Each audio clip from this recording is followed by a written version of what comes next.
Hello lovely audience. Welcome back to another quick tutorial video of Tech It Simple. In this video, I am going to show you how you can read comments and comment replies on Twitter. So, without any further ado, let's dive right into this exciting video. Now, in order to proceed with the further process, just simply open this X application, which was formerly known as Twitter. After opening the application, just simply go to the post where you want to read the comments. After going into the post, you can see this comment button here.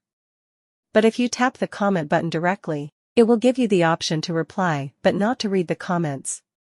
Now, in order to read the comments, you just simply have to select the post from the side. After selecting the post from the side, you can read the comments by scrolling on the screen. Now, as you can see here, I can read all of the comments and comment replies in that specific post that I selected. You can also view all of the comments and comment replies in the specific post that you want to read. I hope this video was helpful for you. If yes, don't forget to like, share, and subscribe to the channel to never miss another update. Thank you for watching the video.